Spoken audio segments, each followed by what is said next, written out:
Sinuswerte, kaya ibalik ang swerte na puno-puno ng positivity with good vibes. Kasama si Stanley Chi at Laila Chicadora dito sa 92.3 Radyo 5 True FM. Dito tayo sa totoo.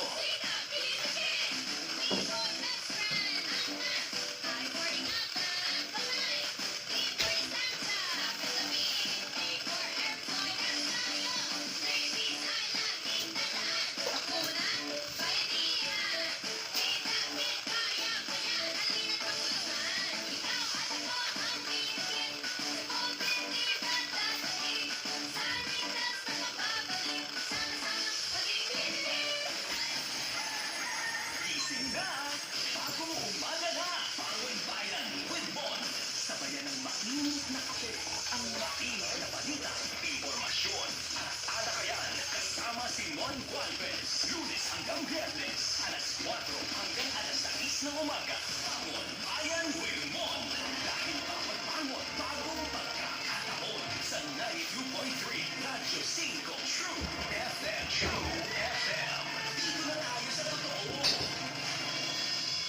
Simulcast sa Radyo 5 FB page. Tanong mo, sasagutin ni Cheryl Cosin. Sagot kita sa 92.3 Radyo 5 True FM. Tayo sa totoo.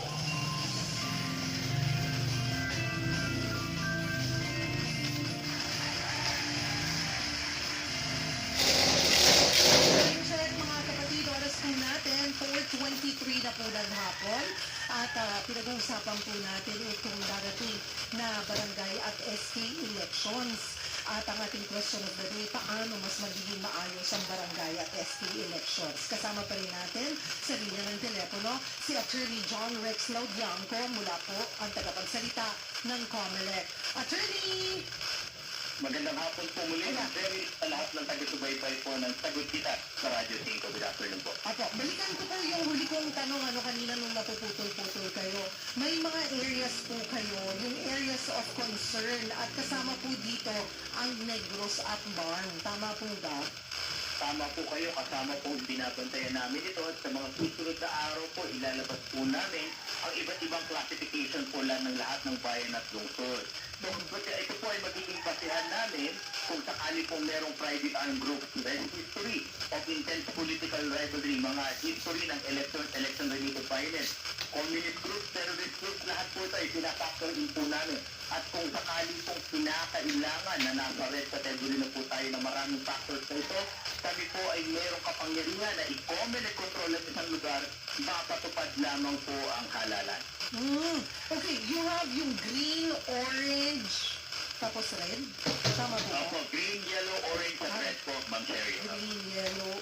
Pag po red, you're under COMELEC control, but not necessarily mean when you're under red, ay hindi na matutuloy po ang eleksyon or may mga pagkakataon na nagdidesisyon po ang COMELEC na huwag muna tayong mag-eleksyon sa lugar na yan.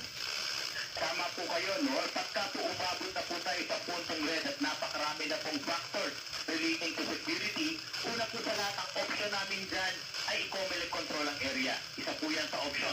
Pwede rin po namin gawin na dagdagan ang puwersa ng pamahalaan na security forces po dito para po ang ultimate goal po dito, yung nagko-COMELEC control ay makapagsagawa ng halalan.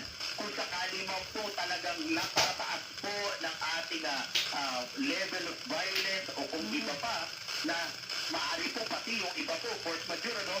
Diyan po magkakaroon po ng kapangyarihan ng COMELEC na ipusupon po lamang natin halalan. Pero kailangan po sa loob ng 30 araw pagkatapos po, matapos yung ating report o yung ground kung ba tayo nag-postpone o nag-suspend ng election, kailangan din po namin isagawa na ang halalan. Pero ngayon po ba sa inyong mga listahan, although it's not yet final, may mga posibleng lugar po na hindi matuloy ang eleksyon, katulad nga po yung sinasabi sa Negros Oriental at saka po sa Barn? Sa ngayon po, at ahasa namin sinasabi po sa inyo na wala pa kaming nakikitang rason para po mag-postpone ng halalan. Bagamat malayo pa naman po yung ating October 13, o tignan po natin. Kaya nga hanggat maaga po, kasama na namin ang PNP, ang AP at Philippine Coast Guard at inaayos na po natin ang security situation. Naglalapad tayo ng security plan at bumababa na po sa mga pulis at sundalo. Ang ultimate goal po kasi nito ay huwag sana umabot sa red. O kung sakali man pong talagang aabot dyan po ay mag-comedy control tayo na ang ultimate goal po ay tuloy ang halalan. Maraming po naganap na ganito noong pong 2018. Pero napatunayan po ng comedy na sa pamamagitan po ng pagtutulungan ng ating mga ahensya ng pamahalaan, pwede pong 100% walang failure of elections, walang suspension of elections. Ito po ang goal po namin ngayon. Puntahan ko naman po yung Makati at Taguig, no? Makati City at Taguig City. Ito po ba'y makukonsider na area of concern or klaro na po yan sa mga dating taga Makati na ngayon ay bahagi na ng Taguig at klaro na po sa both LGUs kung paano po ang mangyayaring eleksyon? Una po sa lahat, malinaw po ang desisyon ng Korte Suprema. Alam naman po nating lahat na kung ano yung 10 barangay po, yung mga eco barangay na dati po nasa Makati na nailipat na po ngayon, na nailipat na ngayon po, ano? So alam na rin po ng ating mga kababayan kung saan sila po magpupunta ngayon.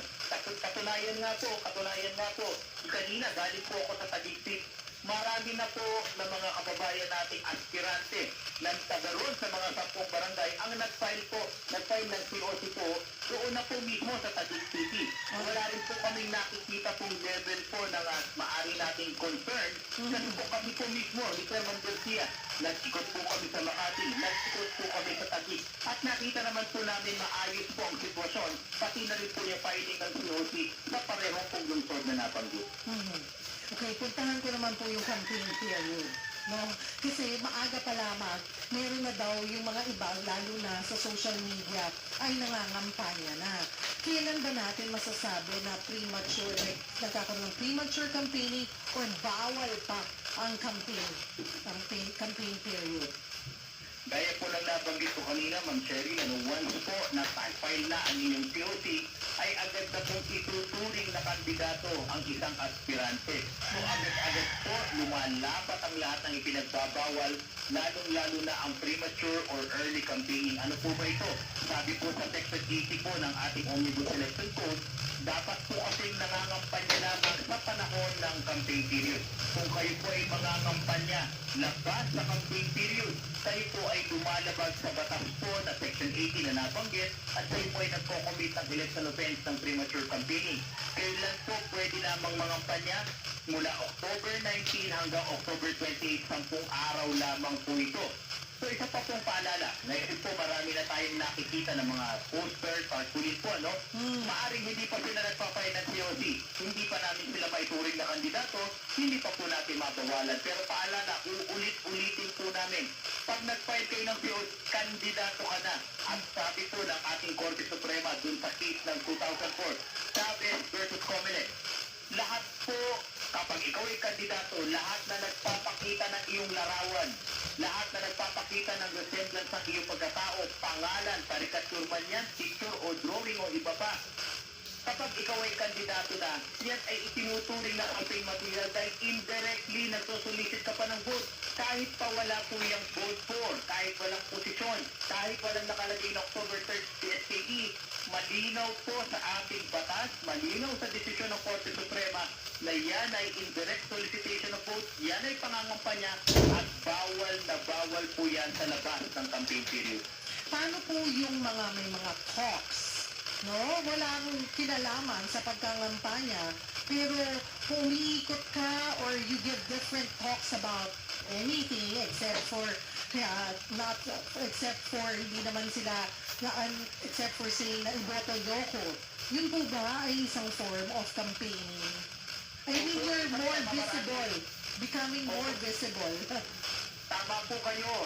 Yung po mga batas natin sa pangangampanya, inilatag po ito ng ating mambabatas para i-level ang playing field.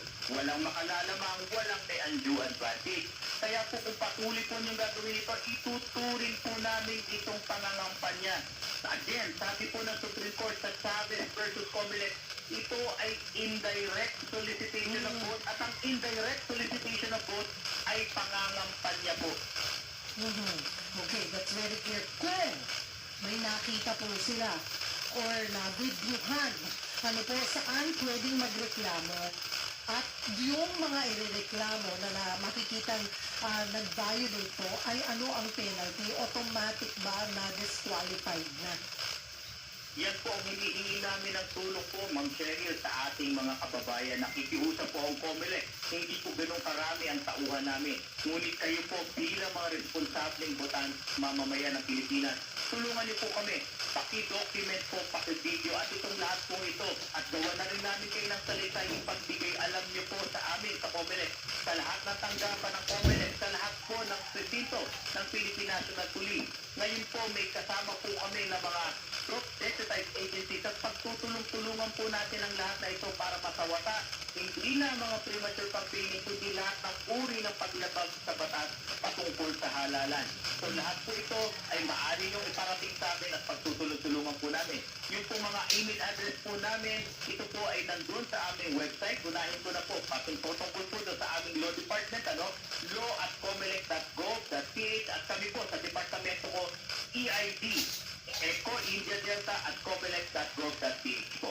Ilagay natin ayan sa lower thirds natin para nakababad. Again, yung mga email addresses na pwedeng dun sila mag-submit. And speaking of early campaigning, attorney, meron po tayong caller. Ay kukonect na rin po namin siya sa inyo.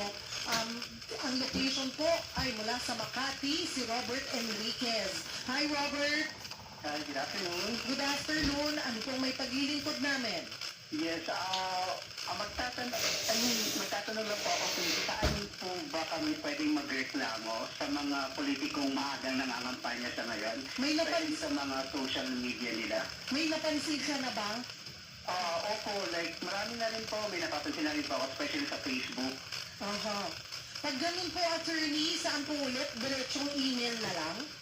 Opo, pwede niyo pong ipagbigay alam sa amin po yan, paki-screenshot po, kung sa Facebook man po yan, pwede pong ibigay niyo sa pulisya, pwede pong i-email po dito sa amin, sa COMELEC, Ito pong email address ng aming legal o law department, law@comelec.gov.ph, pati na rin po yung aking departamento, EID at comelec.gov.ph po.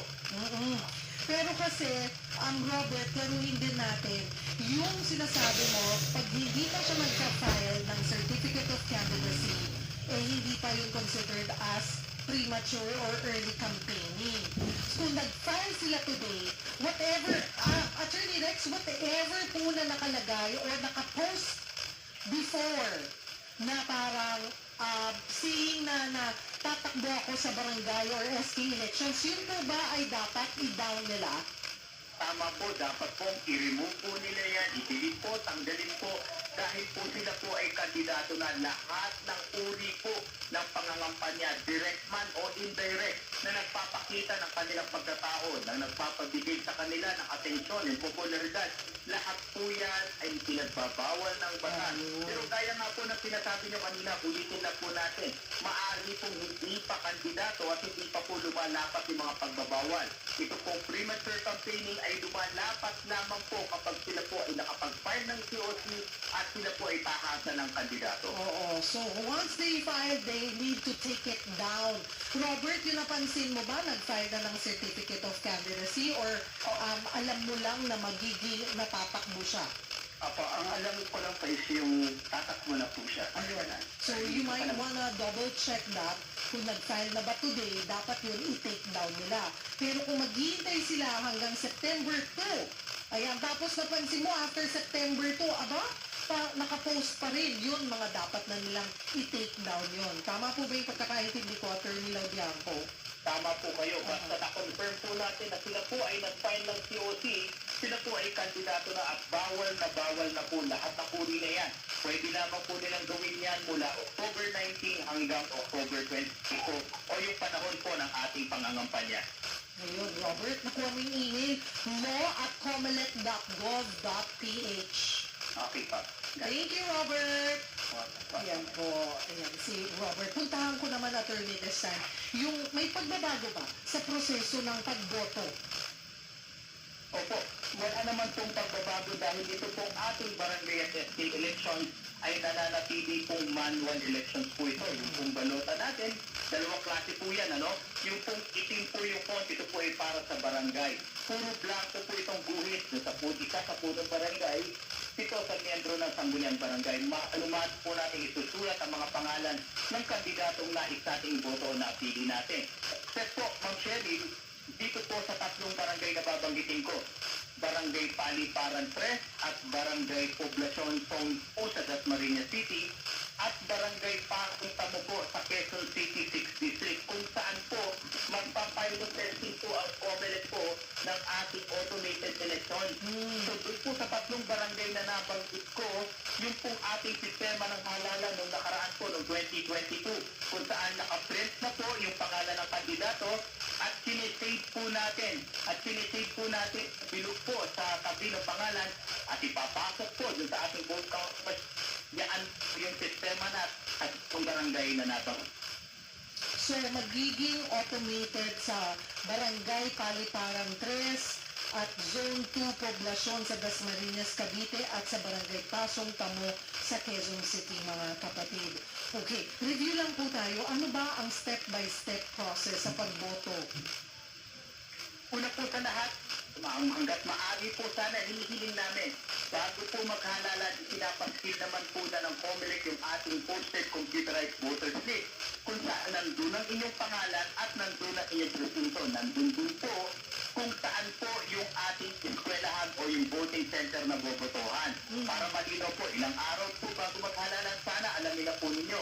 Ngayon po, pagpunta niyo po dun sa paaralan o tinatawag namin voting centers, ang mangyayari po dyan, meron po sa umpisa pa lang, pagpasok, meron pong voters assistance desk. Kung hindi niyo po alam, yung presinto at hindi niyo alam kung anong kwarto, pwede po kayong magtanong sa kanila. Ang nagmamando po sa ating voters assistance desk ay ang ating katwang na Paris Pastoral Council for Responsible Voting. Sila po ay libre po nilang itinutulong yan sa COMELEC bilang voluntarismo.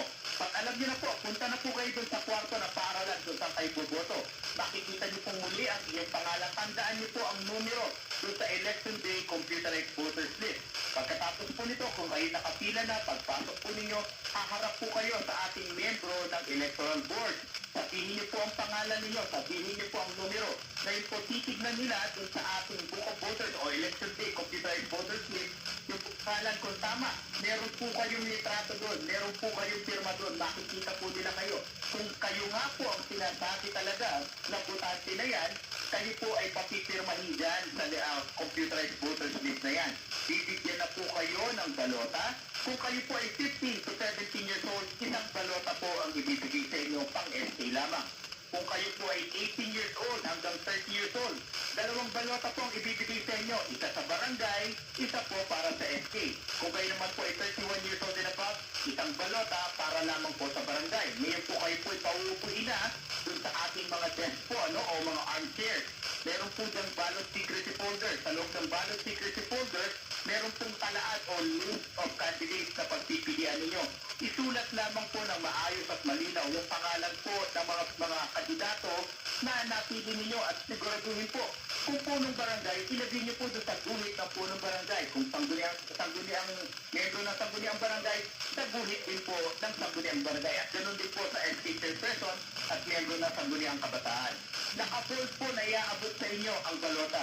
Maari lamang po pagkatapos niyo pong bumoto gamit ang secrecy folder, gamit po ang ballpen na naka-provide na po doon.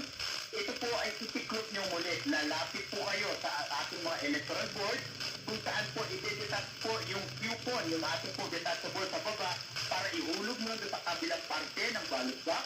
Yung pong balota na nakatupik, papahulog po yan sa inyo mismo. Kayo po personal na maghuhulog yan sa ballot box. At pagkatapos po, lalagyan po kayo ng indelible ink kung saan sa inyong forefinger po para patunay na kayo nakaboto, kayo po ay mag-stamp muli. Yan, meron po kami thumbprint taker dyan. Mag-i-stamp po kayo doon sa aming computerized voters list bilang dagdag na patunay na kayo po ay nakaboto na. Pagkatapos po yan, maaari lamang po lumabas po ng ating presinto para naman po makaboto naman po yung iba nating mga kababayan. Pagkatapos po ng halalan mula alas 7 ng umaga hanggang alas 3 po ng hapon, ay tatara na po ang ating botohan.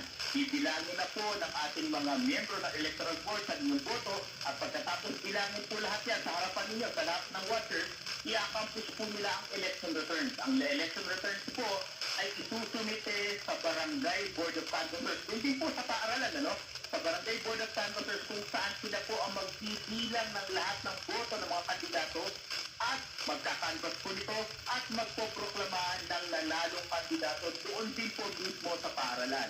Ngayon po para sa ating mga kababayan po na senior citizen, persons with disability, pati na rin po yung ating mga pregnant women. Dito po sa Naga City at dito po sa Muntinlupa City ay ipapilot testing po natin yung tinatawag natin early voting hours. Nabanggit ko kanina ang botohan mula alas 7 ng umaga hanggang alas 3 ng hapon. Pero po yung alas 5 ng umaga hanggang alas 7 ng umaga, eksklusibo po ito ilalaan sa ating senior citizens, PWD, ating pregnant women. Para wala po kayong makasabay na maraming mga botante. Para sa inyo po ito. Kung sakali man pong hindi po kayo makaboto sa oras po na yan, ano? Meron pa rin naman po kayong pagkakataon between 7 a.m. hanggang 3 p.m. yung regular na boto. Pero may kasabay na po kayo.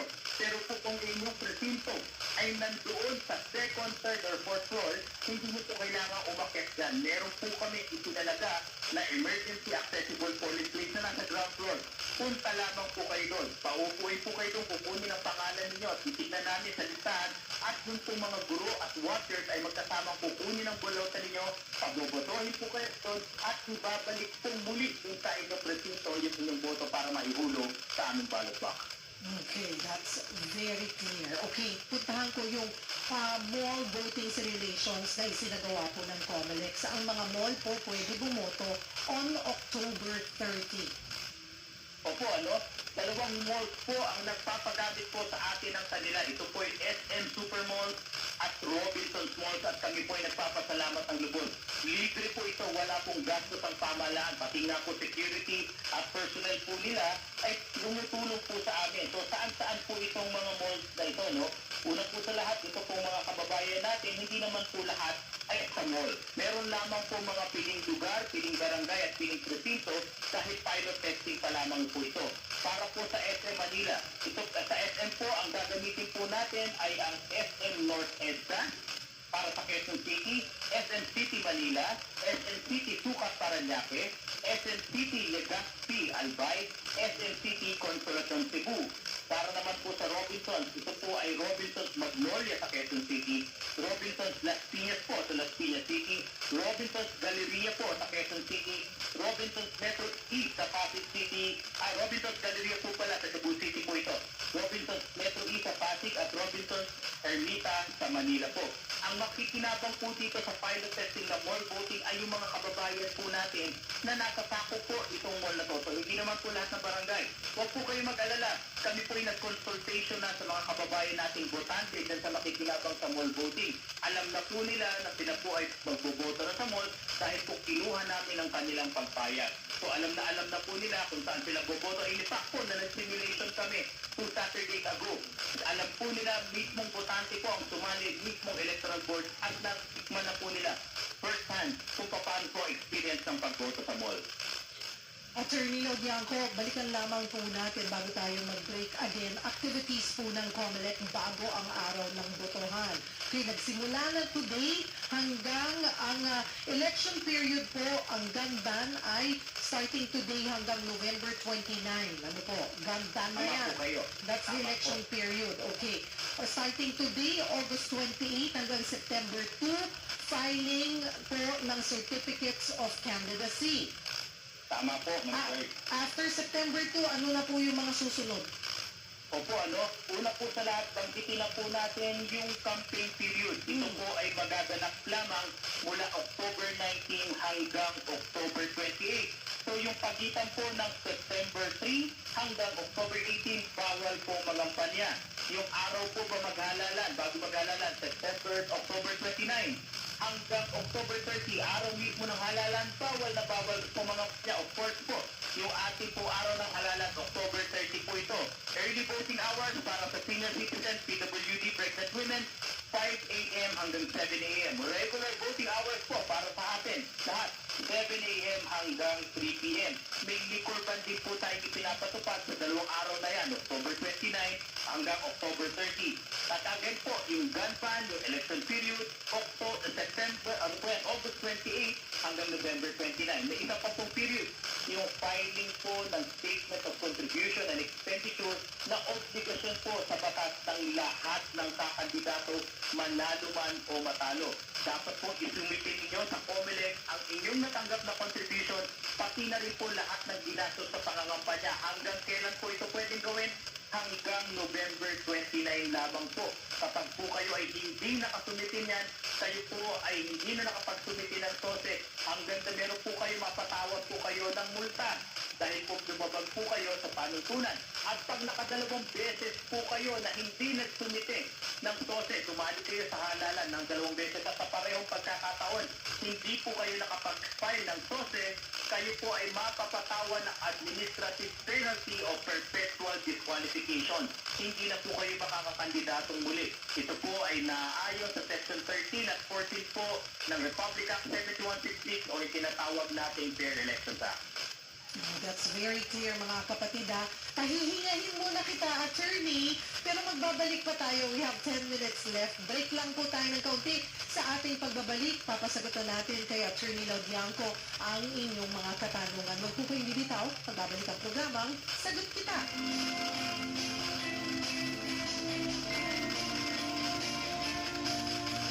Natagpuan mo na ba ang totoo sa'yo?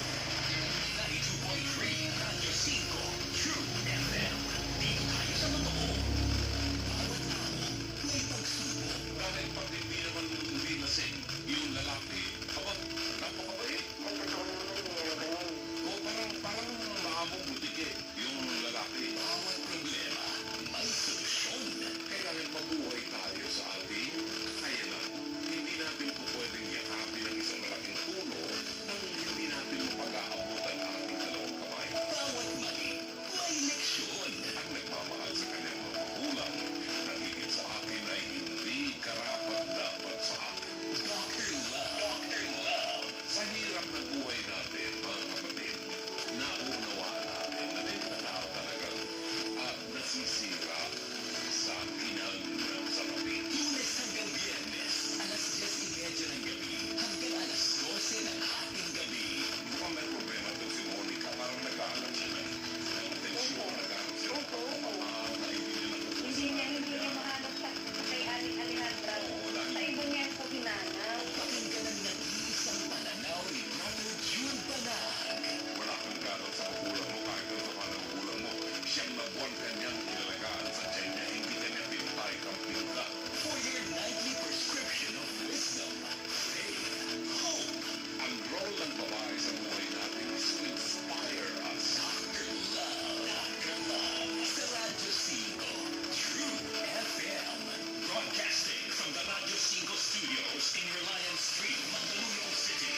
25,000 watts of Cheryl Cosing sa 92.3 Radyo 5 True FM. True FM. Dito tayo sa totoo. Sagot kita sa 92.3 Radyo 5 True FM. Dito tayo sa totoo.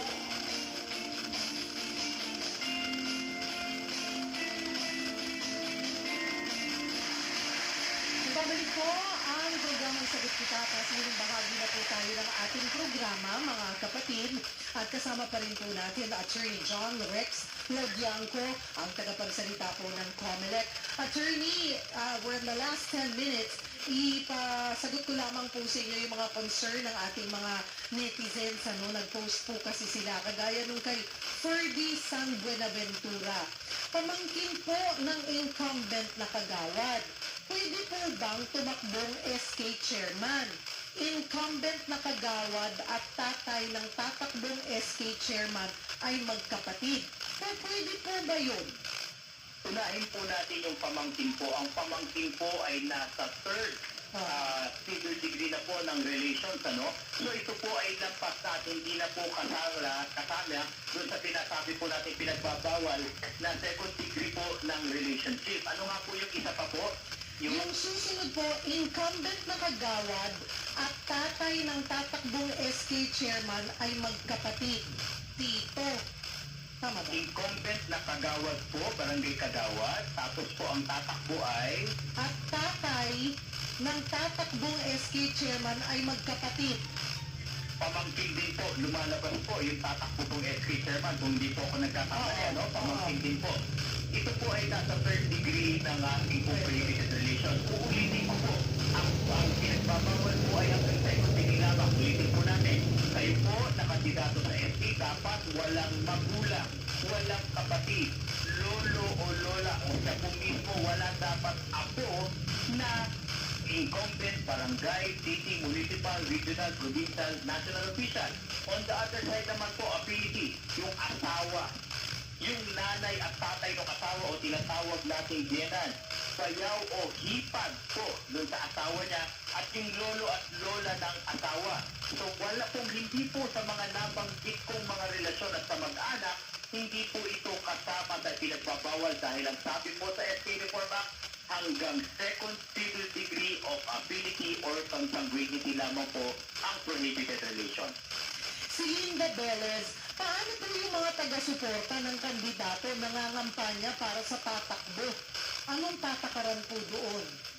Sila po, pwede supporter po yan o kandidato mismo, pare-pareho po nilang nilalabag ang Section 80 ng ating pong Omnibus Election Code. Isa pong paalala, maari pong supporter lang yan. Pero tinitignan na rin po ng OPLEC ayon sa Section 266 ng Omnibus Election Code, yung mga kasama, yung mga kakolaborate po, yung mga kakolution, accomplish, lahat po yan ay tinitignan namin. So hindi lamang yung kandidato na nakikinabang, kung hindi pati na rin po yung mga tao na gumagawa niya para sa kapakinabangan ng ating mga kandidato. So pari po sana, sumunod na lang tayo sa batas. Gaya po ng paulit-ulit natin sinasabi ni Chairman Garcia, kung ngayon pa lamang panahon ng pangangampanya, hindi na makasunod sa batas, paano pa kaya kung sila'y mahalal na ang kanilang unong trabaho ay magpatupad ng batas?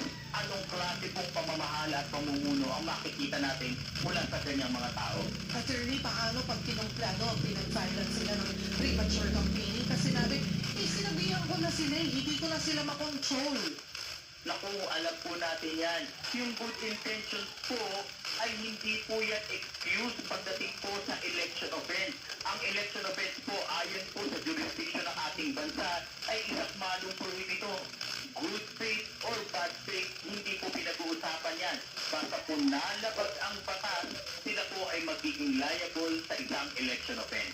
Attorney, naka-encounter na ba kayo na isang kandidato, umiikot, kinaklaro, hindi po ako nangangampanya, yung mga nangangampanya po on behalf of me, huwag niyo hong paniniwalaan.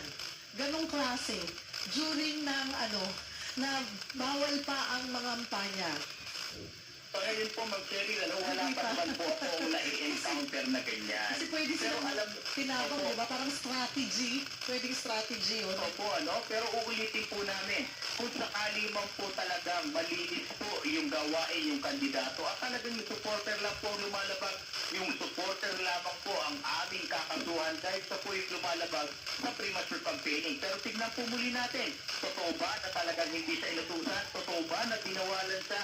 Totoo ba na ito'y walang pagkakasabwatan? So ito po yung mga bagay na dapat po nilang ipaliwanag kapag ka po nag-conduct na kami ng preliminary investigation. By the way po, hindi lamang sa COMELEC pwedeng isang pa ang kaso. Pwede po isang pa sa lahat ng piskalya po sa buong Pilipinas na nakakasako po doon sa barangay na pinag-uusapan po natin. Okay. At tignan natin kung may huli pa ba.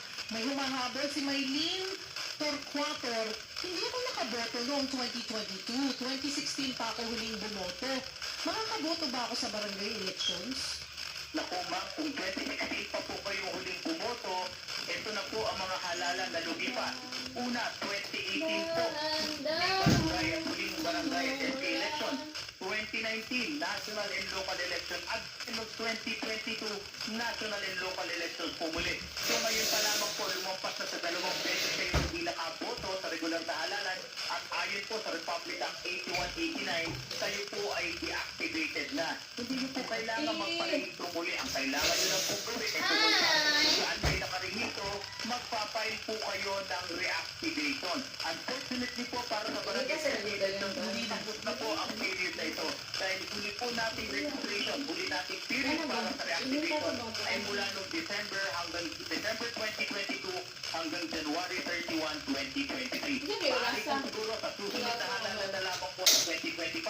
Buksan po muli namin ang registration by February 2024 at magtatapos po ito ng September po 2024. Ito po ang inyong pagkakataon sa mga magiging kwalipikadong botante maglilingkod. Nakatulad po ng ating tumawag po, pwede magpa-reactivate, yung magpapatransfer, magpapakorek ng pangalan, yung po ang pagkakataon ninyo, pero hindi na po para dito sa October 30 Barangay Election. Si Edna Lustica Suerte. May senior citizen po akong kamag-anak, 85 years old na po. Pwede po bang ako ang magsama at sumulat sa balota? Sasabihin lang niya sa akin na ang gusto niyang iboto. Pwede ba ako ang susulat daw? Pwede po, ito po yung pinapahintulutan sa ating batas at sa COMELEC resolution. Kailangan lamang po kayo rin po ay registered voter po na doon sa ating bayan na yan, doon sa barangay na yan.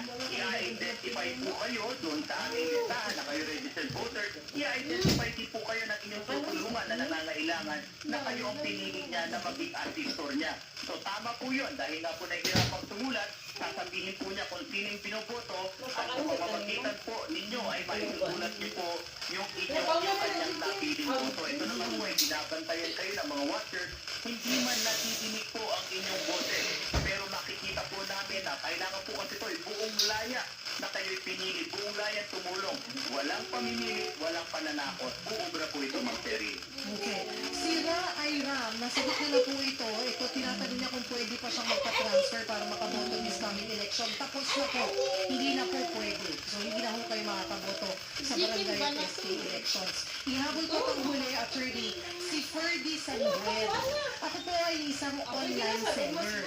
Kandidato din po ako bilang kagawad. Bawal po ba ako mag-live selling kahit na matagal ko nang ginagawa ito? Opo, naku, wala po kayong pinagkaiba po doon sa ating mga broadcasters at media practitioners na sinasabi sa batas kapag sila po ay kumandidato nakapag-file na ng COC, kailangan po nilang mag-file ng leave of absence. Hindi po pwede na may ipapalabas po, i-e-erect, whether online or sa iba pang pamamaraan o platform na mga bagay na magpapakita sa inyo. Ito po yung paulit-ulit kong binabanggit kanina. Wala man kayong sinasabing vote for, hindi naman sinasabing tahasan na nangangampanya kayo. Pero yung makita lamang po kayo sa ere, makita kayo sa TV, sa internet, makita yung mga poster ninyo at iba pa, ito po ay indirect solicitation of votes na sinasabi ng ating Korte Suprema. Ito po ay kasama sa premature campaigning kung labas ang October 19 hanggang October 28 at ito rin po ay paglabag sa ating batas.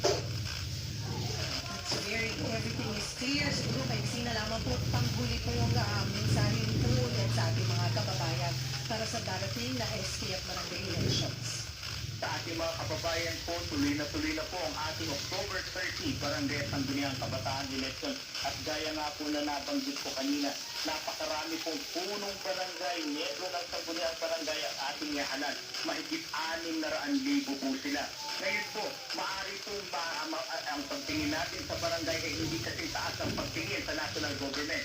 Pero wag po niyo kakalimutan, nung panahon ng pandemya, 2 taon ng lockdown, lahat po ng serbisyo ng pamahalaan ay dinaan sa barangay. Natikman po natin firsthand kung magaling ang namumuno sa barangay, kung efficiente ang mga punong barangay natin, nakarating po ng maayos ang tulong ng pamahalaan sa inyo.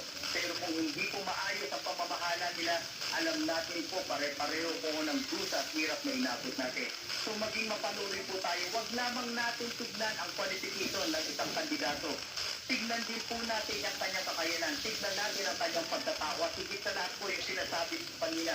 Tignan natin ang kanyang kapasidad na sumunod at tumupad sa batas dahil ultimately po sila po ang magiging tagapagpatupad ng batas sa ating mga barangay. Lahat ng problema natin, maliit man o malaki, ang una natin nilalapitan po ay ang barangay.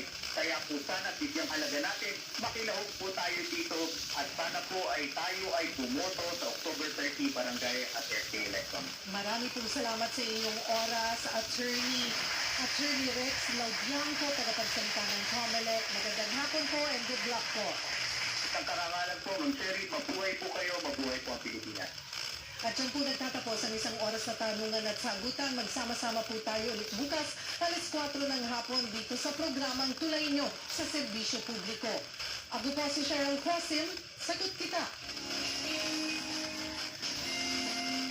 Totoong balita, totoong kwento. 92.3 Radyo 5 True FM.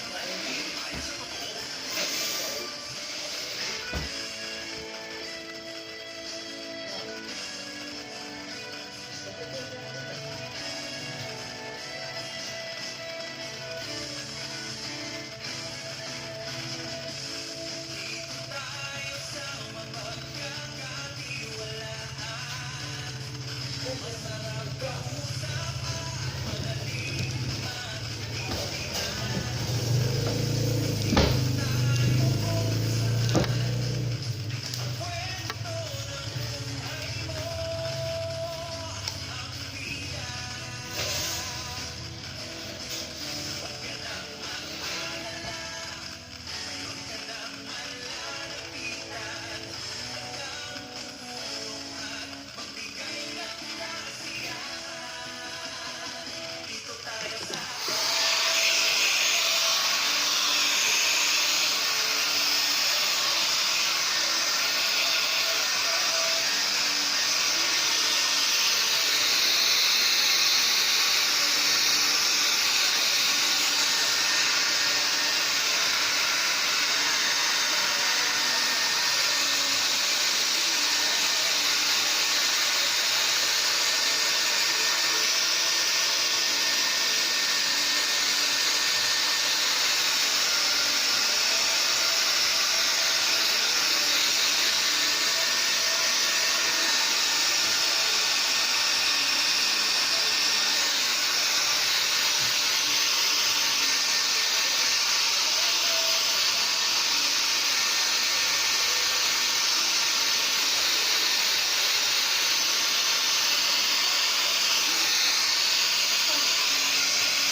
totoo. Magandang hapon, ngayon ay araw ng Lunes, August 28, 2023. Ito ang Balita Pilipinas sa 92.3 Radio 5 True FM. Ako po si Julie Baiza. Ako naman, si Eda Pascual. National headlines. Election period nagsimula na. Filing ng Certificate of Candidacy at gun ban nagsimula na rin. DepEd handa na sa pagbubukas ng klase bukas. Planong joint exercises ng Pilipinas at China malabo nang matuloy kasunod ng pag-water cannon ng Coast Guard sa barko ng Pilipinas. 400 mga barko naispatan sa South China Sea at West Philippine Sea. Ilang mga bayan sa Northern Luzon nahas sa pananalasa ng Super Typhoon Domingo. Gilas Pilipinas, nalasap ang pangalawang pagkatalo sa FIBA World Cup. Actress na si Lovie Poe at British boyfriend at movie producer ni si Monty Blanco, ikinasal na.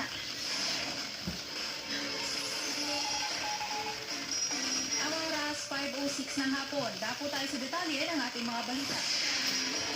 Simula na ngayong araw ang election period para sa Barangay at Sangguniang Kabataan Elections sa Oktubre.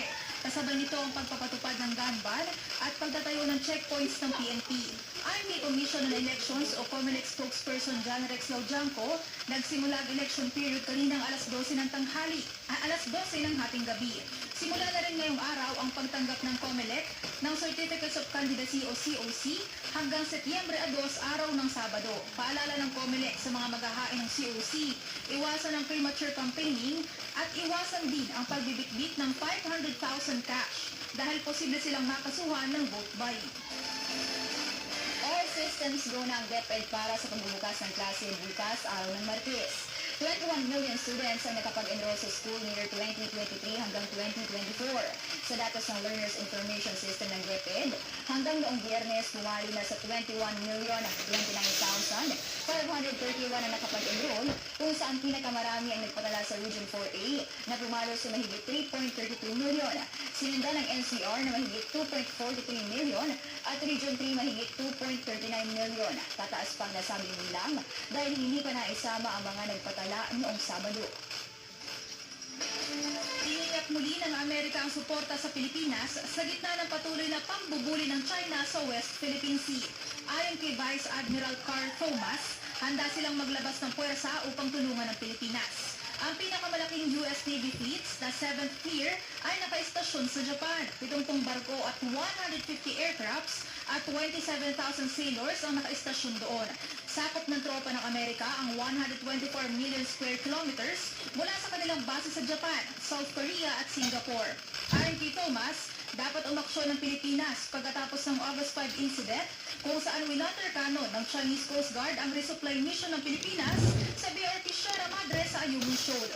Una rito, nakipagpulong na si Thomas kay Vice Admiral Alberto Carlo ng Western Command at tinalakay ang mga naranaso ng Pilipinas sa pagbabantay sa soberanya nito. Sumama na rin si Thomas sa flight noong Sabado upang makita ang sitwasyon sa West Philippine Sea. Malabo nang matuloy ang planong joint military exercise ng Pilipinas at China. Kasunod ng pang-water cannon ng Chinese Coast Guard sa barko ng Pilipinas na maghahatid ng supply sa BRP Sierra Madre sa Ayungin Shoal. Sinabi ng Armed Forces of the Philippines o AFP Chief of Staff General Romeo Browner na huli nang mag-alok ang China ng joint military exercises.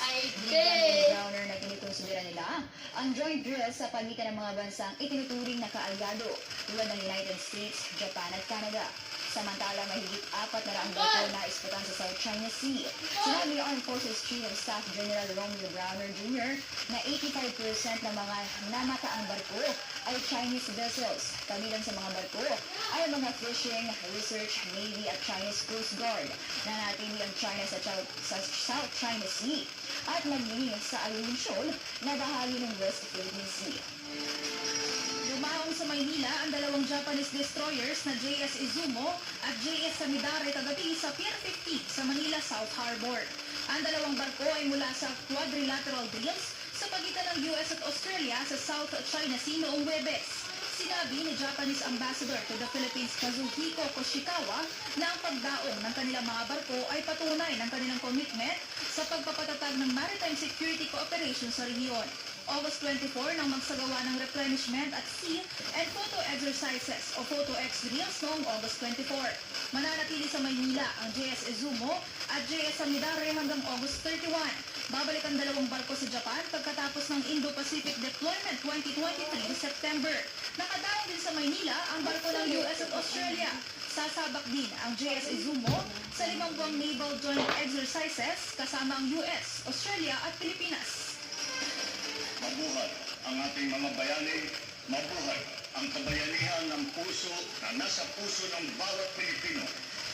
Yan ang naging pagbati ni Pangulong Bongbong Marcos kasabay ng pagwika ng pambansang araw ng mga bayani ngayong araw. Ginaos ang naturang seremonya sa libingan ng mga bayani sa lungsod ng Taguig. Bukod kay PBBM, presente ng ilang miyembro ng diplomatic corps sa mga opisyal ng gobyerno. Nag-alay ang Pangulo ng bulaklak sa Tomb of the Unknown Soldier. Ginawaran din si PBBM ng arrival honor. Sa talumpati ng Pangulo, hinihikayat niya ang bawat Pinoy na dumikain ang naging ambag ng ating mga bayani para matamo ang kalayaan ng Pilipinas. Nagpaalala rin si PBBM na hindi lang ang mga nasa monumento ang matuturing na bayani. Madalas pa nga sa kanila ay mga ordinaryong mamamayan ng bansa. All of us can be heroes, one way or another. We unleash the hero in us when we act genuinely for the good of another, impelled by causes and motives greater, more noble than mere personal interest or vainglory.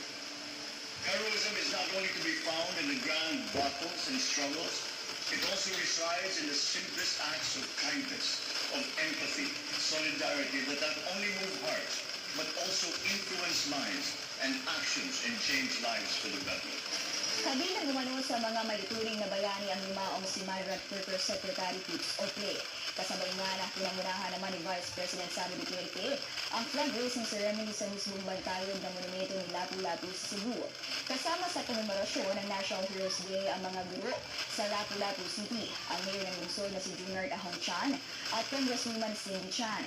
Present din sa seremonya si Secretary Terence Calatrava ng Office of the Presidential Assistant for Visayas. Bilang pag-alala at pasasalamat sa kabayanihan ni Lapu-Lapu, nag-alay si VP Sara ng bulaklak sa monumento nito. Nilagdaan na ni Pangulong Bongbong Marcos ang panukalang batas na naglalayong taasan ng disability pension ng mga military veterans at kanilang dependents ng mula 350 hanggang 488%. Ang Republic Act 11958 o an Act Rationalizing the Disability Pension of Veterans ay nilagdaan noong Webes. Inamyendahan ito ang RA 6948 na nagbibigay ng monthly pension sa mga veterano dahil sa sakit o injuries dahil sa trabaho. Ang disability pension ay mula 4,500 pesos hanggang 10,000 pesos. Karagdagang 1,000 pesos din sa asawa o minor de edad na anak. Pagsapit naman sa edad na 70, ang veterano na maituturing ng disabled ay makatatanggap ng dagdag na monthly pension na 1,700 pesos. Pinangunahan din ni Pangulong Bongbong Marcos ang Meteorological Service sa pumanaw ng Department of Migrant Workers Secretary Maria Susana Pips Ople sa Malacanang Palace kanilang umaga. Dinala ang labi ni Ople sa Kalayaan Grounds ng mas maaga sa napakdang Eucharistic Celebration at Meteorological Service nito. Personal itong sinalubong ni Pangulong Marcos kasama ang partner at anak ni Secretary Pips. Isinagawa ang public viewing alauna hanggang alas 5 ng hapon at ililipat naman sa BMW building mamayang alas 5:30 ng hapon at pagkatapos ay lalawin sa Chapel 1 sa Heritage Memorial Park sa lungsod ng Taguig City. Ihahatid sa kanyang huling hantungan si Ople bukas. Pinaplano na agad ng pamilya ng pinaslang na si Negros Oriental Governor Roel Degamo na magsabak ng kandidatong papalit sa binakanteng posisyon ng pinadalhasik na kongresistang si Arnie Teves. Mismo si Pamplona Mayor Janice Degamo ang kumumpirma na dalawang pinsan ng yumaong gobernador ang nagpahayag ng kagustuhang tumakbo sa pagka-Negros Oriental 3rd District Representative. Nasa pag-uusap na lang daw ang kanilang angkan sa ngayon dahil gusto raw sana nilang iisang kandidato lang ang isasabak nila sa halalan. Inamin din ni Degamo na may mga nagpipilit sa kanyang tumakbo sa posisyong ngayon pero nanindigan siyang ang gusto niyang makamit sa ngayon ay hustisya para sa kanyang mister. Bukod sa kampo ng mga Degamo, napaulat na nagbabalak din tumakbo sa pagkakongresista ang napatalsik din noong si gobernador na kapatid ni Teves na si Pride Henry pero hindi niya pa ito kinukumpirma sa ngayon. Umakyat na sa 8 Pinoy ang nagpapagong nasawi sa malawakang wildfire sa Maui, Hawaii. Ang dalawa sa pinakabagong napaulat na nasawi sa trahedya ay sina Rogelio Labalot, 68 taong gulang at Pablo Pagbilao III, 75 taong gulang. Umabot na sa higit 100 ang napaulat na nasawi sa trahedya. Patuloy pa rin ang ginagawang DNA testing ng mga otoridad para sa pagkakabilanda ng mga narepolyo ng mga labi. Nasa 1,000 katao naman ang patuloy pang hinahanap ng otoridad. Tiyak na ang paglalaan ng pondo para sa bike lane sa 2024. 500 million pesos ang nilagay sa 2024 national budget upang ayusin at magtayo ng karagdagang linya na madadaanan ng mga nagbibisikleta sa buong bansa. Ang proyekto ay bahagi ng Active Transport Program o ATP na kasalukuyang isinusulong ng administrasyon. Target ng DOTR na makapagtayo ng 2,400 kilometers na bike lanes sa buong bansa bago matapos ang termino ni Pangulong Bongbong Marcos. Una rito, sinabi rin ng MMDA na pinag-aaralan na nila ang lane sharing sa pagitan ng mga nagbibisikleta at mga motorcycle rider. Layo nito na maibsan ng traffic, lalo na kung rush hour. Ang oras, 5:60 na po ng hapon sa ating pagbabalik. Gilas Pilipinas nalasap ang pangalawang pagkatalo sa FIBA World Cup. At nagtres na si Lovie Pro at British boyfriend at movie producer na si Monty Von Pro. Ikinasal na. Detalye ng mga balitang yan, abangan.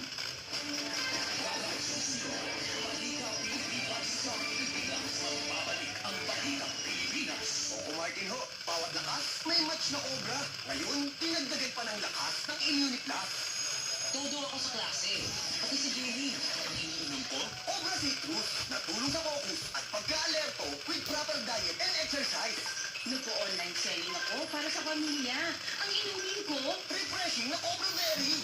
Sa biyahe dapat nasipan. Fuel ko, Obra, #1 energy drink. Lakas ng #1. ang oras, 5:16. ang oras sa Radyo 5 True FM ay hatid sa inyo ng Cobra. Cobra, lakas ng #1. Pangako, hindi dapat napapako. Yes! Kaya sa Cebuana na lumayer ako magsasangla. Makasisiguro ka, natutupad sa pangako na aalagaan ang sinanglayo. Up to 30% higher appraisal rate na kumpara sa ibang pawn shop. May over 3,000 branches nationwide pa. Basta sangla, sa Cebuana, tiwala.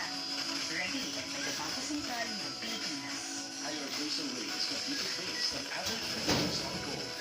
Basta sangla, Cebuana Luwilier. Tiwala, ikaw ng binubuenas ang sinuswerte. Kaya ibalik ang swerte na puno-puno ng positivity with good vibes. Kasama si Stanley Chi at Laila Chicadora. Dito sa 92.3 Radyo 5 True FM. Dito tayo sa totoo. Gising na! Bagong umaga na! Bagong bayan with Mon. Sabayan ng mainit na kape. Ang mainit na balita. Impormasyon. At talakayan. Kasama si Mon Gualvez. Lunes hanggang Biyernes. Alas 4 hanggang alas 6 ng umaga. Bagong bayan with Mon. Dahil bawat bangon, bagong pagkakataon. Sa 92.3 Radyo 5 True FM. True FM. Dito na tayo sa totoo. Simulcast sa Radyo 5 FB page.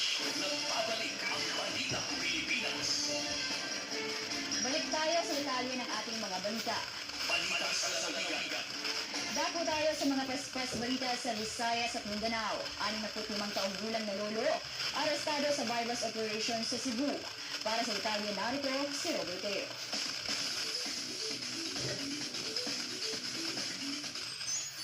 Ano yung mga paspas na balita sa Visayas, Mindanao? Karulinas. Hinasreyas ang 75 anyos na lolo matapos mahuli sa kinasambagas operasyon ng mga pulis sa Lapu-Lapu City, Cebu kahapon. Gila ang sospek na si Romeo Sejaldo Parami na na-corner sa mga personal sa Drug Enforcement Unit sa maraming poblasyon. Wala nakabilong sospek ng mga parak na katransaksyon niya hindi na siya nakaporma ng damputi ng mga operatiba. Nakuha sa kanya ang 41 pakete ng Cebu at mark money. Maharap siya sa kasong pagdaman sa Comprehensive Dangerous Drugs Act. Daghang salamat ang Robert Teo. Nilinaw ni Baguio City Mayor Benji Magalong na wala siyang planong tumakbo sa national posisyon. Sa gitna ito ng batiko sa kanyang advokasya na Mayors for Good Governance. Sa panayam ng programang Ted Filon DJ Chacha sa Radyo 5, sinabi ni Magalong na layo ng advokasya na maisaayos ang kinabukasan ng mga kabataan. Binigyan din ni Magalong na mahal nila ang Pilipinas, kaya dapat magtulong-tulong ang mga Pinoy upang maisaayos ang gobyerno. Ayon pa kay Magalong, sobra na ang korupsyon, kaya dapat mapataas ang awareness o kaalaman laban sa kasamaan ng korupsyon at benepisyo ng good governance. Narito po si Baguio City Mayor Benjamin Magalong sa kanyang pahayag. So, wala po political agenda po ito. Kaya nga ho, lagi ko nang binabanggit ko yun ha. Ako po kasi nakita na two-piece po yun, taxes. Gusto ko na tumakbo, tumakbo sa national. Wala pong planong tumakbo sa national position. Klaro po yan, sinasabi ko na po yun. Tatapusin ko po yung fight ko ito sa bagay na agad sa ikaw. Pero ito po yung ginagawa po namin dahil ang pareho tayo ng adversary. Umaasa po tayo dahil gusto mo natin maayos yung kinabukasan ng ating mga kabataan ngayon. Pangalawa ko, mahal natin yung ating bayan.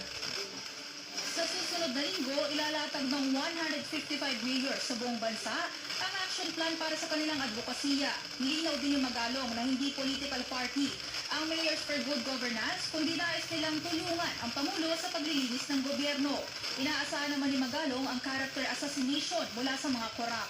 Matindi ayon kay Magalong ang korupsyon dahil umaabot na sa 40% ang tinatapyas sa mga tiwali sa pondong inilaan sa mga proyekto ng gobyerno.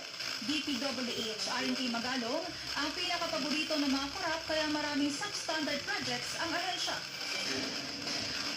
Lubog sa baha ang 14 na bayan dahil sa lakas ng buhos ng ulan, dulot ng bagyo na Super Typhoon Goring.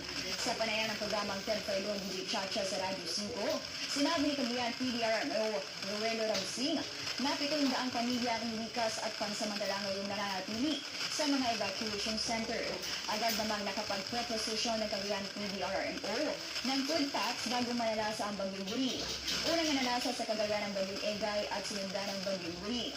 Bagamat nakatulong sa patubig sa mga sakahan ng bagyo, sinabi ni Rapsing na posibleng nataas pa ang tubig baha sa Cagayan dahil sa pag-apaw ng Cagayan River at mga tributaries nito.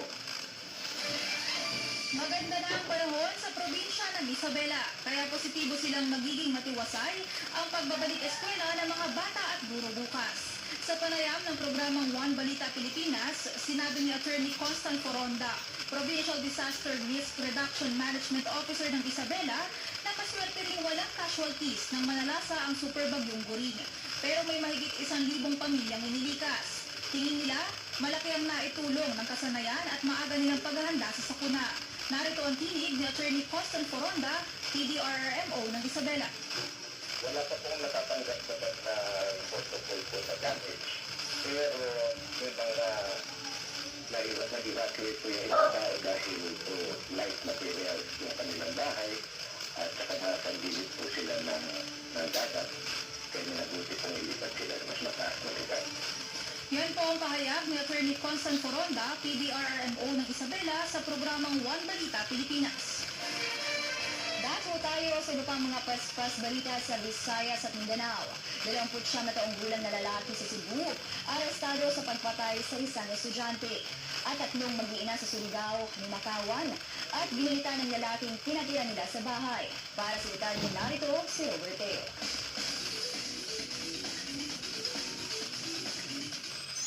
Ano na ang paspas na balita sa Visayas, Mindanao? Kalaboso ng 29 anyos na sospek na pumatay sa senior high school student na si Charmaine Flores sa Toledo City sa Cebu. Ginang sospek na si Jonathan Sugabo na nakitaan sa pipila katestigo sa crime scene kung asa nakita ang patay lawas sa biktima. Mariing itinanggi ng sospek ang krimen apan ingon sa mga pulis na may mga samad sa lawas sa Sugabo na posibleng kangot mula sa biktima. Padayon pa ang investigasyon sa kaso. Sa inisyal na report, Huwebes ng gabi, huling nakitang buhay si Charmaine matapos lumabas ng bahay para magpalod. Hindi na siya nakauwi hanggang sa makita ang wala ng saklot na bangkay niya sa libid na bahagi ng Barangay Bunga kinabukasan. Posibleng unang hinalay bago pinatay ang biktima. Naulinan naman ang dalawang magkakapatid na bata matapos gilita ng isang lalaki ang pinilapina sa loob mismo ng kanilang bahay sa Surigao City noong Huwebes. Sa video nakita ng mga maligsuon na duguan samtang nakatindog sa gate ug nagpangayong tabang sa ilang mga silingan. Pare-pareho pa naggilitan sa legang mag-ina na tumakas sa sospek na si Joseph Kimari. Sa investigasyon na pag-alamang hindi kaano-ano ng mga biktima ang sospek at anak nito na pinatira nila ng ilang araw matapos pakiusapan ng isang kakilala. Mais daw na tinrato ng mga biktima ang mag-ama pero bigla silang inatake at pinagnakawan ng sospek. Buwesta siya, kalaunan at agad umami na nakahigit siya ng droga bago nagawa krimen. Nagpapagaling na sa ospital ng magkakapatid na sugatan. Umaga tumapaspas na balita sa Visayas, Mindanao. Ako si Robert A. Dito ang nasugatan sa sunog sa residential area sa Barangay Puliat sa Quezon City kagabi. Kabilang sa nasugatan ang 3 firemen. Aabot sa 200 pamilya ang nawala ng tahanan. Alas 9 ng gabi nang sumiklab ang sunog. Ayon kay Quezon City District Fire Marshal Senior Superintendent Aristotle Banaga, nahirapan silang apulahin ang sunog dahil sa makikipot na daan at naubusan din sila ng tubig dahil mahina ang buga ng fire hydrant. Nakalala sa sunog ang pagsabog ng ilang tangke ng LPG. Binawi na ang gun license ng dating police officer na nadawit sa road rage at nanampal at nanutok ng isang siklista noong August 8 sa Welcome Rotonda. Naglabas ang Philippine National Police Firearms and Explosives Office ng order para sa revocation ng License to Own and Possess Firearm o LTOPF, Firearm Registration o FR, at Permit to Carry Firearms Outside Residence o PTC-FOR ng dating pulis na si Wilfredo Gonzales. Kahapon sinabi ni Gonzales na nagkaayos na sila ng siklista na nakabangga sa kanyang sasakyan. Kinontra naman ni Atty. Raymond Fortuna ang pahayag ni Gonzales. Pinuwersa umano ang siklista na lumagda ng statement at sinasabing siya ay may kasalanan. Nagbayad din ang siklista ng 500 pesos matapos magasgas ang kanyang sasakyan. Natatakot na rin umanong lumabas ang siklista matapos magatanggap ng pagbabanta sa kanyang pamilya. Tinakot ni umano ang nag-upload ng video sa website. Sinabi ni Fortune na maghahain siya ng reklamo sa LTO para sa pagbawi ng driver's license ni Gonzales. Balita, totoong basketball action sa 2023 FIBA Basketball World Cup. Radyo 5, True FM, FIBA Update. Must win na ang laban ng Gilas Pilipinas kontra Italy bukas. Base kasi sa format ng FIBA Basketball World Cup, top 2 teams per group ang uusad sa susunod na mga round. Sa ngayon, sa Group A na kinabibilangan ng Pilipinas, Dominican Republic ang nangunguna matapos silang makadalawang panalo. Isa sa panalong yan ay laban mismo sa Gilas. Tabla ang Italy at Angola sa pangalawang pwesto na may tig-isang panalo. Yung isang panalo ng Angola, Pilipinas din ang kalaban. Umaasa na lang ang lahat na bukod sa manalo ang Gilas sa Italy bukas, ay matalo rin ang Angola sa Dominican Republic. Yan ay para pare-parehong maging 1-2 ang win-loss records ng tatlong koponan at magka-chance ang maka-tiebreaker man lang ang Gilas. Mapapanood ang next game ng Gilas bukas alas 8 ng gabi sa One Sports, One Sports Plus at sa Pilipinas Live App. Patuloy pa rin inataas ng Pinoy at Tokyo Olympics veteran na si EJ Obiena ang bandera ng Pilipinas sa larangan ng pole vault. Nakasundit ulit kasi si Obiena ng medalya sa World Athletics Championship sa Hungary. Pinalo ng Pinoy vault vaulter ang 6-km hurdle para maili ang silver medal. Nahigatan ni Obiena ang kanyang bronze medal finish noong nakaraang taon sa parehong torneo. Ito na ang ika-11 sunod na podium finish ng Olympics veteran sa season na ito. Pangarap ko ang ibigin ka. Yan ang tugtog habang naglalakad ang aktres na sunobi po sa kanyang kasal. Pero hindi na lang pangarap, kundi legit ng misis ang aktres sa kanyang mister na si Monty Blanco. Ikinasalan dalawa sa malawak na garden ng Cleveland House sa Berkshire, England noong August 26. Present sa garden wedding ang kanilang kaanak at ilang malalapit na kaibigan. Kabilang ang kapatid ng aktres na si Senadora Grace Poe, Isabel Daza, Bella Padilla, Tim Yap, Dr. Vicky Bello at asawang si Hayden Poe. 5 taong tumagal ang relasyon nila Lobby at Monty. Ang kanilang pag-iibigan ay patunay lang na long-distance relationship works. Mula sa mga bumubuo ng Balita Pilipinas sa 92.3 Radio 5 True FM, congratulations Mr. and Mrs. Blanco. At yan po ang kabuuan ng balita ngayong araw ng Lunes, August 28, 2023. Ako po si Julie Baiza. Ako naman si Eda Pascual. Happy National Heroes Day po mga kapatid. Magandang hapon, Pilipinas. Balita Pilipinas sa Pilipinas. Pinaniniwalaan, pinagkakatiwalaan, pinaninindigan. 92.3 Radyo 5 True FM. Dito tayo sa totoo. Martin ho, bawat lakas may match na obra.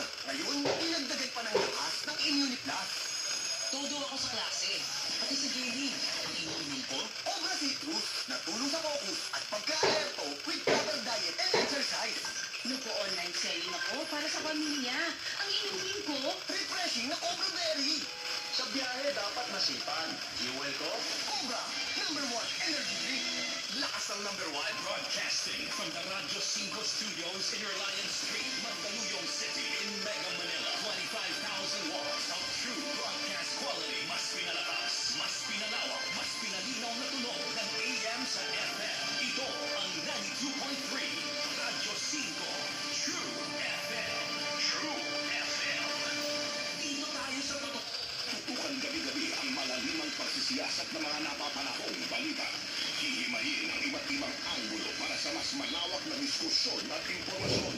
Samahan sina Edwin Gao at Mian Rosmanius mula sa Frontline. Tonight, Lunes hanggang Biyernes, 10:35 p.m. sa TV5. sabay-sabay natin salubungin ng Burmans nitong katapusan ng Agosto sa muling pagbabalik ng pinakahihintay natin sa TV5. You heard it right mga kapatid, kaya sugod na sa Kadiwa Pop-Up Market 3.0 sa August 31, 2023. Huwebes mula alas 6 ng umaga hanggang alauna ng hapon sa TV5 Launchpad Building, Reliance Corner Sheridan Streets, Mandaluyong City. Magsama-sama tayong mamakyaw ng fresh at dry commodities na murang-mura na, tiyak pang nakakatulong sa ating kababayang magsasaka at mangingisda.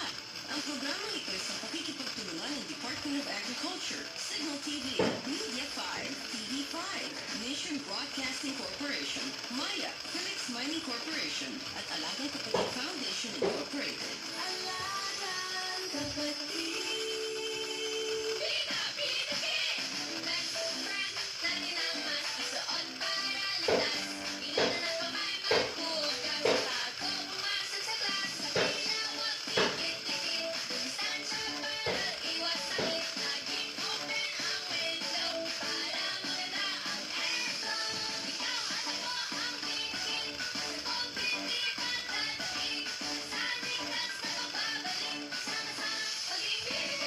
Professor, novelist, writer, overseas Filipino worker, Anton Remoto, Pinoy Connect. Usapang OFW, ang usapang remoto, usapang Pinoy. Saan ka man sa mundo. Dahil bonded tayo ng iisang kasaysayan, panitikan, musika, salita, balita, Lunes hanggang Biyernes, alas 9 hanggang alas 10 ng gabi. Pinoy Connect, hindi ka chabi. Sa 92.3 Radyo 5 True FM. Dito tayo sa totoo. Simulcast sa Radyo 5 FB page.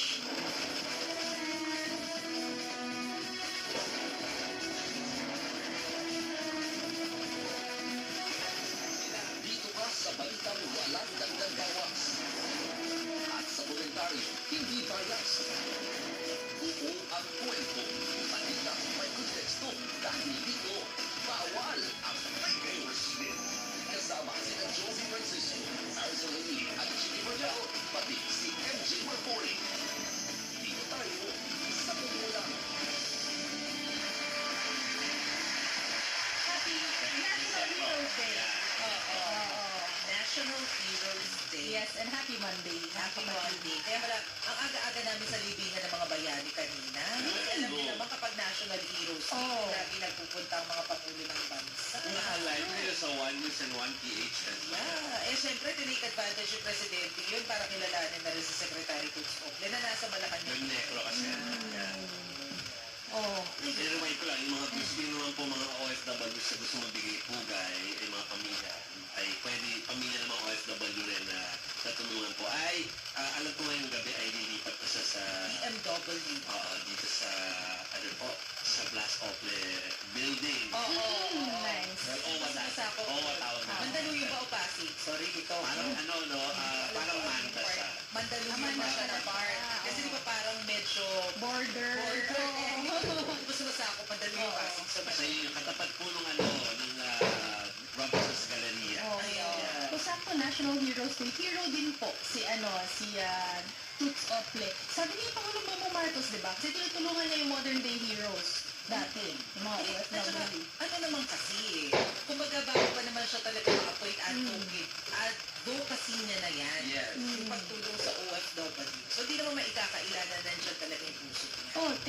Puso and Passion, in-appoint siya kahit may cancer, di ba? Kahit na-diagnose siya, in-appoint siya. So, ganun ang tiwala.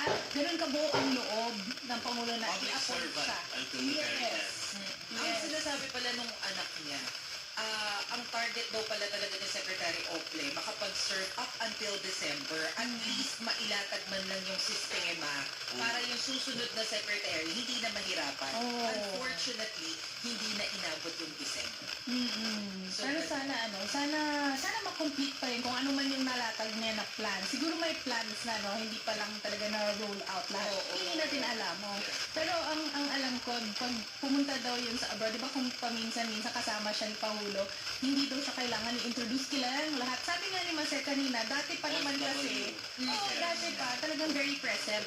So hindi mo na siya kailangan i-introduce, kilala siya ng lahat ng Pinoy abroad. Imagine mo, last week pala, no, bago pala siya namayapa, ang pinag-uusapan pa niya kasama yung mga mahal niya sa buhay, yung pagkakaroon ng cancer funds for OFW. So up to the last minute, yun pa rin yung nasa isip niya. OFWs pa rin. Kasi well, I'm sure alam ng lahat yung cancer at lalo na kung lalaban kayo. It will really affect your yung earnings ninyo kaya yung savings ninyo. Oo. So parang lalo na kung yung mga pamilya ng OFWs ay yung kaya nandun yung mga kababayan natin dahil para makaipos ka na bukas yung anak na nandito or pamilya na nandito, parang dun pala maubos na yung savings Parang so maganda yung plan na yun if ever. Sana ituloy ko sila mo ng next. Sana. Oh, Mahirap pa. pag-usapan ba natin ang nangyari nung weekend? Sige. Oo. Ako naman in spirit nandun. Nakita nyo naman sa aking mga Facebook posts na naka-blue ako kahapon. Pero wala lang po ako dun sa venue dahil dahil meron akong importanteng dinner kami. Pero at saka at the same time, parang para rin naman ako naka-duty ng Friday, Saturday, Sunday sa FIFA dahil inayos yung coverage for that. Full support naman. Full support. Oo, kaya lang syempre, hindi yung gusto natin yung lumabas, di ba? Pero alam naman natin na ginawa ng team natin ng Gilas Pilipinas, di ba? Oo. Everything para maipanalo. Ano yung score, Chiki? Oo, 70-80. So, syempre tayong 70 yung Angola tuloy. Tama, Angola yung 80. Ang sinasabi po nila ay para sa next round, kailangan po natin matalo yung Italy na number 10 po sa buong mundo. Kaya natin yan. Ng at least 13 points. At least 13 points. At kung ganon, sana din daw po ay matalo ng Dominican Republic ang ang Angola sa araw na yun, which is August 29. Oo. So may mga August 29 yung tomorrow. Ay, oo nga. Tama ba ako? Ayun. Bukas. Tomorrow, Tuesday. Kaya ka nga magbubuli. Support Gilas na tayo bukas. Kasi alam natin na parang mukhang medyo mataas na pangarap. Pero ano ba naman yung alam mo tayo sumuporta pala. Support pa rin talaga. Although alam natin malakas ang Italy, pero hindi tayo nawawala ng pag-asa. Ay, hindi. Ang Pinoy laban pa nawawala. rin. Laban ng laban. Oy, grabe ha.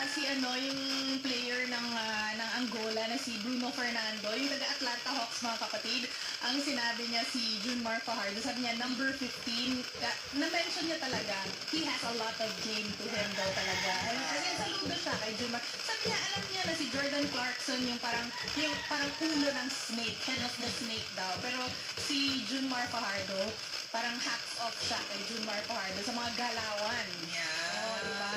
Sa Pinoy na si Junmar Fajardo. I'm sure hindi ba nawalan ng boses yung iba nating kasama dito sa Kapatid Network. Parang ang daming nagpuntahan doon kahapon, nagtitilian. Sabi ko nga nagpa-attendance pa kahapon. Kasi sabi ko kahit wala ako dyan ako nag-deploy at saka ako po ay naka-blue. So, attendance pa dapat meron. Nakikita ko yung mga post Yan.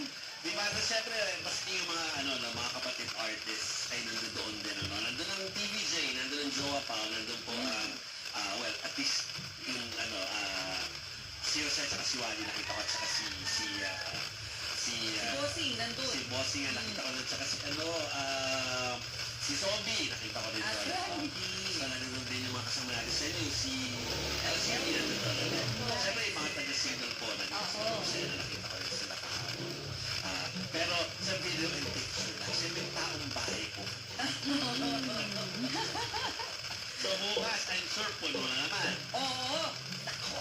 Suporta kami. Wala dito. Wala dito, we're here tomorrow. Sa Mandaluyong. Gusto natin na at least 30 points. Sana. Oo. At least. We'll see. Pero it's really about the experience. So let's all watch. Kung man, nasaan man tayo. Tapos let's show our support by posting, I guess, at saka pagkasuot po ng blue. At saka nakakatuwa kapag ganito na na FIBA dumadami din yung sports analyst na pagdating namin sa coverage, kanya-kanyang analysis yung mga camera natin. Na dapat ganito, hindi ganito dapat. Dumadami yung sports analyst. Dapat pinapansin ito. Bakit hindi pinapansin ito? Ba't hindi mga ganun eh? Ganon. Oo. Parang Kanina eh. kapag ka Miss Universe, lahat ng essay. Exactly. Ayun naman. Ganun naman talaga. Pero sabi nga nila, mga kapatid, bilog ang bola. That's what they always say. Narinig nyo na siguro yun. Ibig sabihin, anything can happen. Yung outcome. That's first steps. Okay, so tomorrow yan ha. O, alam niyo na kulay ni bukas ha. Kulay nitong kagsawa duwi sa Totoo likod. lang. Kakulay ng saratolang logo. Ayan po ang mga suot niyo tomorrow Ay, ha. bandila po yung sa akin. Si Mas excited na nga. May bandila na. O, dito Sa'yo yung na bayon ako. mo, blue eh. So, ikaw yung Cavite shrine mo, blue din. Oo. As ang puno sa likod ko. Blue. Oo. Biblical, dapat nag-aapoy na red yan, pero blue po siya. Blue siya. Why not? So, ayan po. Blue tayo bukas ha, mga So, kapatid. yes. So, let's move on. Ano nga ba yung latest tungkol dun sa police na violence? Ano nga ba? Mabuti pakinggan muna natin. Oo. So, yung mga naging soundbite. Kasi before our program, may news pero before din nun, meron Julius and Tintin, na-interview po nila isang lawyer, si Attorney Fortune, at narito pong ilang bahagi ng kanila pong interview. Ako, as if walang nangyari. Kasi, you would expect, di ba, kung magkakaroon ng arigluan Oo. ang dapat pa nababayaran yung siklista kasi binatukan siya tapos kinasahan ng baril Oo. Yun ang expectation mo. Hindi po gano'n na nangyari, Julius at saka Tintin. Ang nangyari was, pinersa nila itong siklista. Gutom na gutom, nakapaligid sa kanya ay puro mga kabaro nitong ex-policeman na ito at pinersa po siya na aminin na siya daw yung may kasalanan and dapat siya na magbayad ng 500 pesos kasi ginasgasan niya raw yung kotse nitong si Gonzales. Ganun ba yan nangyari? Siya po yung nagbayad po 500 pesos. Gusto pa nga gawin 800 eh. Just totally fails yung mga elements in order for self-defense to be applicable. May karapatan ba siya para manakit ng kapwa at magkasa ng baril? Correct po, dapat yun. Do it like a regular citizen. No? Kung mayroong ganyang klaseng insidente, report ka agad sa police. Di ba? Meron naman sa mga kilalang mga police, then do it. Pero yung bababaan mo, tapos yun yung tinatawag nga po sa among lawyers, may tinatawag na taking the law into your own hands. In other words, ikaw na mismo yung naging judge, jury, and executioner. Even assuming for the sake of argument na meron talagang ginawa yung siklista, hindi mo pwedeng gawin na ikaw yung maghuhusga at ikaw na yun yung gaganti. Exactly, pero ituloy mo na, Chiki, para rock na yan. Oo, kasi kanina tinanong ni Joey mga kapatid, diba, kung ano yung update dito. Ito na nga po, binawian ng license to own and possess firearms ang driver na nag-viral na nakita po ninyo kanina matapos umanong saktan at kasahan ng baril ang isang siklista. Kinumpirma naman ng Quezon City Police District na dating pulis ang driver. Pakinggan po natin ang report.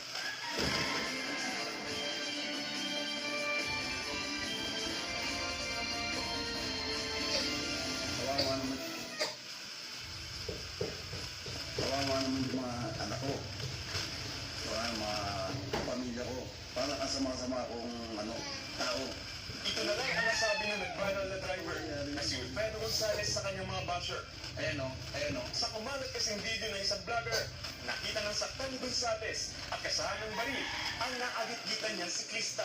Nangyari ang insidente sa may Welcome Rotonda sa Quezon City noong August 8.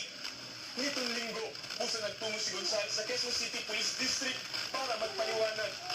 Ang katotohanan po doon, ako pa po ang nagpapagay ng dahil gusto niya rin gusto po ulit. Mahaba pong habulan nun. Nagkaayos din daw sila ng siklista matapos ang insidente. Ako at ang siklista ay pumunta kami sa police station kung saan kami ay nagkausap, nagkapatawaran, at nagkakundong kalimutan ang nangyari. Sa isa namang Facebook post ng abogado si Raymond Fortun, ibinahagi niya ang mensahe ng siklista na natatakot daw na mapatay siya ng mga pulis. Ito pa raw ang nagbayad ng 500 piso kay Gonzales para umalaw sa gasgas ng kotse. Naghalo na raw kasi ang kanyang pagod at gutom, kaya nagbayad na lang siya para matigil na ang usapan, lalo't mag-isa lang daw siya sa police station. Sa isa pang screenshot, makikita may tila na babae kasuma ng ang viral video na nakita raw nila sa CCTV. Kinipilmo naman ni Quezon City Police District ni Astole III na isang dating police si Gonzales. Inaalam pa nila kung nag-retiro o na-dismiss ito.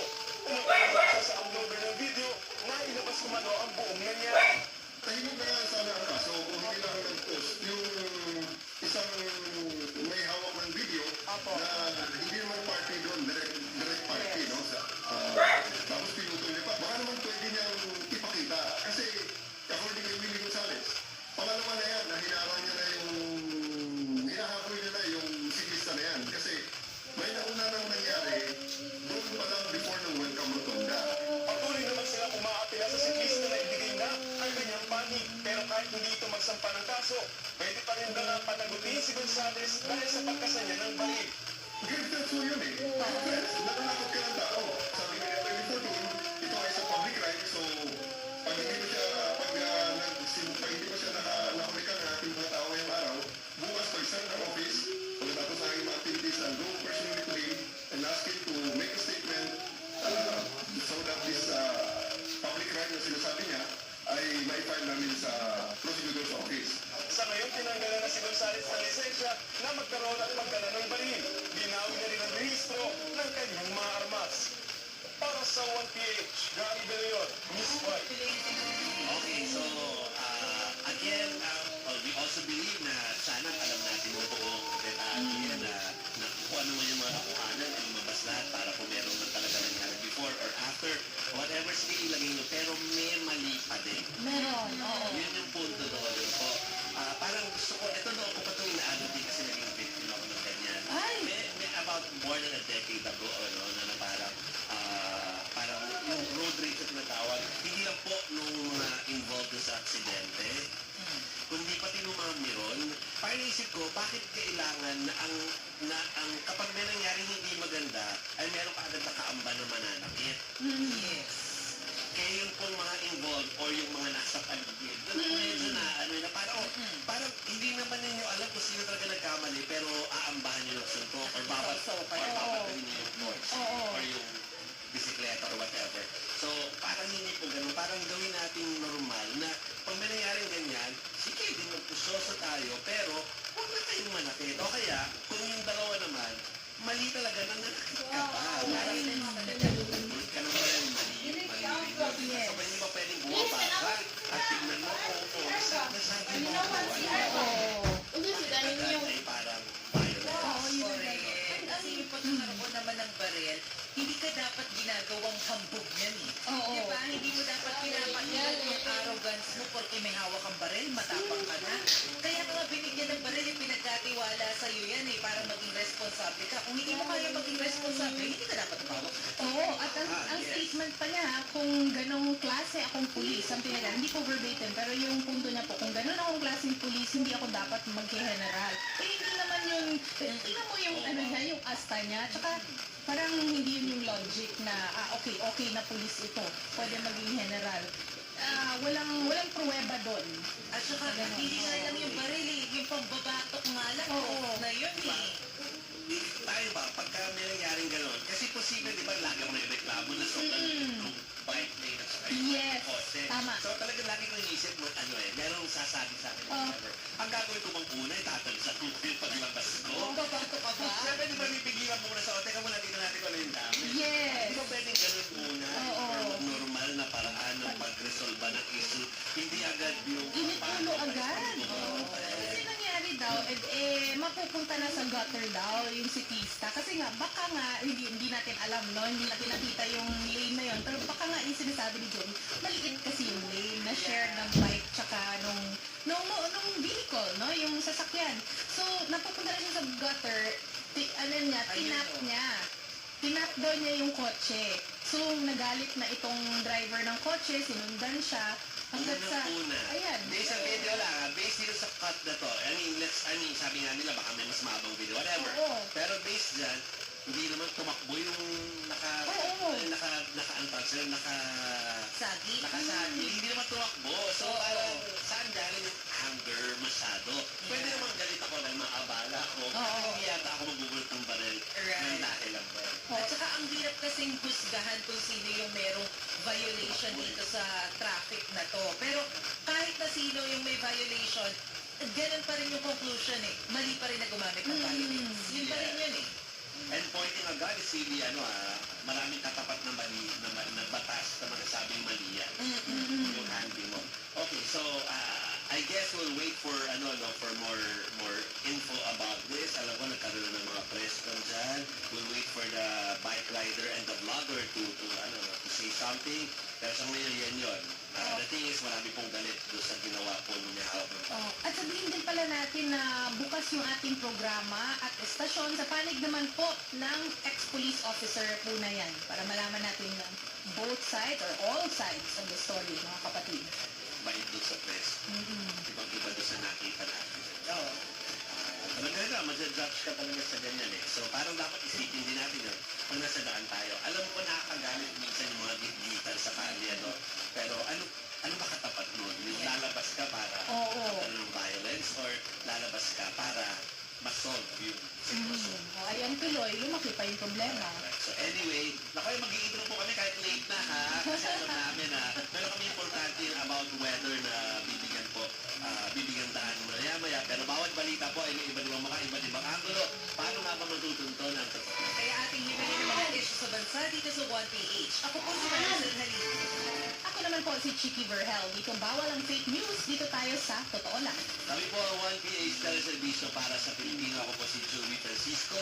At kayo po ay nakatutok sa 1PH Signal Channel 1 po yan. At kami rin po ay nasa Facebook at YouTube. Meron kami live stream dyan sa mga channel namin dyan. Paki-follow, subscribe, mag-comment kayo na maayos. Paki-like at paki-share po nga yung links ng dalawang live stream namin ngayong gabi.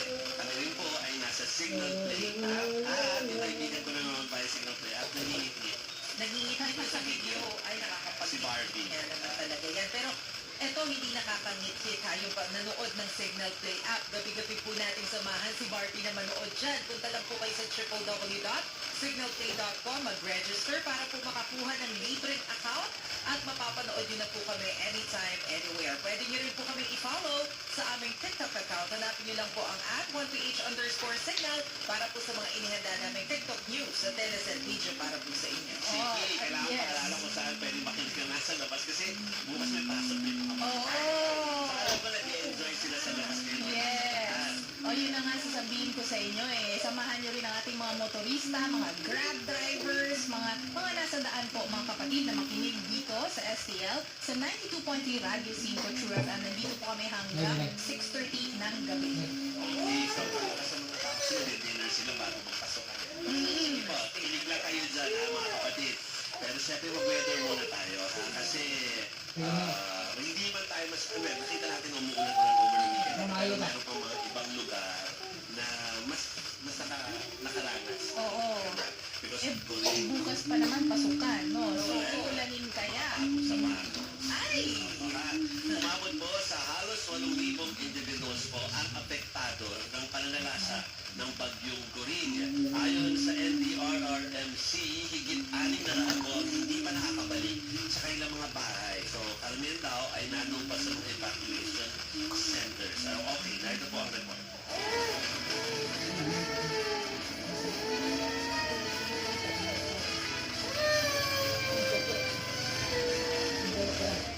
Kuha namin yan sa Narvacan, Ilocos Sur nito lang nakaraang buwan matapos manalasa ang bagyong Egay. Yung bahay na lang na nasa dulo halos ang natira sa tabing ilog sa Barangay San Pedro. Pero nitong weekend nang manalasa ang super bagyong Goring, pati yan hindi na nakaligtas.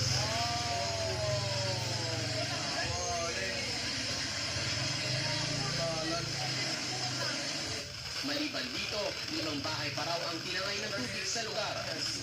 Sa barangay Magay, binangkanan ng mga rescuer ang baha para salipin ang mga residenteng natrap sa kanilang bahay. Lubog din sa baha ang ilang bahagi ng Cagayan.